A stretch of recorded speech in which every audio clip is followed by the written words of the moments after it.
ರಾಜ್ಯ ರಾಜಕಾರಣದಲ್ಲಿ ತೀವ್ರ ಕುತೂಹಲ ಕೆರಳಿಸಿರುವ ಮುಖ್ಯಮಂತ್ರಿ ಬದಲಾವಣೆಯ ಪ್ರಕ್ರಿಯೆಗಳ ನಡುವೆ ಕಾಂಗ್ರೆಸ್ ಮುಖಂಡ ರಾಜೀವ್ ಗೌಡ ಅವರು ನಿಯೋಜಿತ ಮುಖ್ಯಮಂತ್ರಿ ಡಿಕೆ ಶಿವಕುಮಾರ್ ಅವರನ್ನ ಭೇಟಿಯಾಗಿ ವಿಶೇಷವಾಗಿ ಶುಭ ಹಾರೈಸಿದರು. ತಿರುಪತಿ ಕ್ಷೇತ್ರಕ್ಕೆ ಭೇಟಿ ನೀಡಿದ್ದ ರಾಜೀವ್ ಗೌಡರು ಅಲ್ಲಿ ತಿರುಪತಿ ತಿಮ್ಮಪ್ಪನಿಗೆ ವಿಶೇಷ ಪೂಜೆ ಸಲ್ಲಿಸಿ ಪವಿತ್ರ ಪ್ರಸಾದವನ್ನ ತಂದಿದ್ರು. ಬೆಂಗಳೂರಿನಲ್ಲಿ ಡಿಕೆ ಶಿವಕುಮಾರ್ ಅವರನ್ನ ಭೇಟಿಯಾದ ಅವರು ಡಿಕೆ ಶಿವಕುಮಾರ್ ಸರ್ ಅವರು ಕರ್ನಾಟಕದ ಮುಖ್ಯಮಂತ್ರಿಯಾಗಿ ಯಶಸ್ವಿಯಾಗಲಿ ಎಂದು ತಿಮ್ಮಪ್ಪನಲ್ಲಿ ಭಕ್ತಿಯಿಂದ ಪ್ರಾರ್ಥಿಸಿರುವುದಾಗಿ ತಿಳಿಸಿ ದೇವಸ್ಥಾನದ ಪವಿತ್ರ ಪ್ರಸಾದವನ್ನ ಸಮರ್ಪಿಸಿದರು. ಪ್ರಸಾದ ಸ್ವೀಕರಿಸಿದ ಡಿಕೆ ಶಿವಕುಮಾರ್ ಅವರು ರಾಜೀವ್ ಗೌಡರಿಗೆ ಆಶೀರ್ವಾದ ನೀಡಿದ್ರು. ಈ ಭೇಟಿಯ ಕುರಿತು ಪ್ರತಿಕ್ರಿಯಿಸಿರುವ ರಾಜೀವ್ ಗೌಡ, ನಮ್ಮ ನೆಚ್ಚಿನ ನಾಯಕರಿಗೆ ತಿಮ್ಮಪ್ಪನ ಪವಿತ್ರ ಪ್ರಸಾದವನ್ನ ಸಮರ್ಪಿಸಿ ಅವರ ಅಮೂಲ್ಯವಾದ ಆಶೀರ್ವಾದವನ್ನ ಪಡೆದ ಕ್ಷಣ ನನಗೆ ಧನ್ಯತೆ ತಂದಿದೆ.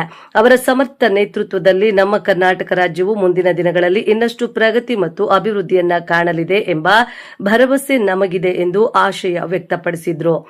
ರಾಜ್ಯದಲ್ಲಿ ಜೂನ್ 3ರಂದು ಡಿಕೆ ಶಿವಕುಮಾರ್ ಅವರು ಮುಖ್ಯಮಂತ್ರಿಯಾಗಿ ಪದಗ್ರಹಣ ಮಾಡಲಿದ್ದು, ಅದಕ್ಕೂ ಮುನ್ನವೇ ಪಕ್ಷದ ಮುಖಂಡರು ಹಾಗೂ ಕಾರ್ಯಕರ್ತರಲ್ಲಿ ಹೊಸ ಉತ್ಸಾಹ ಮೂಡಿದೆ.